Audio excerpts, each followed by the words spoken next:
இப்போ நம்ம previous year question பார்ப்போம். CCF was developed and distributed பைன்னு கேட்டிருக்காங்க.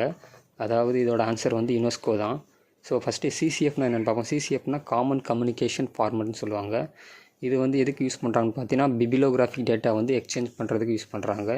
இதை எப்போ டெவலப் பண்ணாங்கன்னு பார்த்தீங்கன்னா 1970 யுனெஸ்கோ தான் பண்ணுறாங்க. இது வந்து ஒரு டைப் ஆஃப் வந்து மெஷின் ரீடபிள் ஃபார்மெட்னு சொல்லுவாங்க. எஃப்ஐடினா international federation for information and documentation. இது எப்போ எஸ்டாப்ளிஷ் பண்ணாங்கன்னு பார்த்தீங்கன்னா 1895 பண்ணுறாங்க. யார் பண்ணதுன்னு பார்த்தீங்கன்னா பால் அப்படின்றவர் பண்ணுறாரு. இது வந்து ஹெட் குவார்ட்டர்னு பார்த்தீங்கன்னா நெதர்லாண்டில் இருக்குது. இதோட அப்ஜெக்டிவ் பார்த்தீங்கன்னா to promote documentation and information science. So இது வந்து எதோட கிளாஸிஃபிகேஷன் கீழே வரும்னா யூடிசியோட கீழே வரும். அடுத்து ஐசிஎஸ்சின்னு கொடுத்துருக்காங்க. ஐசிஎஸ்சினா இன்டர்நேஷ்னல் கவுன்சில் ஃபார் சயின்ஸ். இது எப்போ எஸ்டாப்ளிஷ் பண்ணாங்க பார்த்தீங்கன்னா 1931 பண்ணாங்க. அதுக்கப்புறம் லேட்டராக வந்து இது வந்து இன்டர்நேஷ்னல் சயின்ஸ் கவுன்சிலோட வந்து மெர்ஜ் பண்ணிட்டாங்க.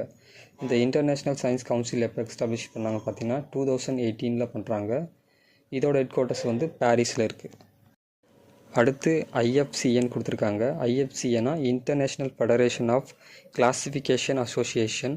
இது எப்போ எஸ்டாப்ளிஷ் பண்ணாங்கன்னு பார்த்தீங்கன்னா 1985 பண்ணுறாங்க. அடுத்து யுனெஸ்கோனா united nation educational scientific and cultural organisation. இதை எப்போ எஸ்டாப்ளிஷ் பண்ணாங்க பார்த்தீங்கன்னா 1945. இதோட ஹெட் குவார்ட்டர்ஸ் பார்த்தீங்கன்னா பாரிஸில் இருக்குது.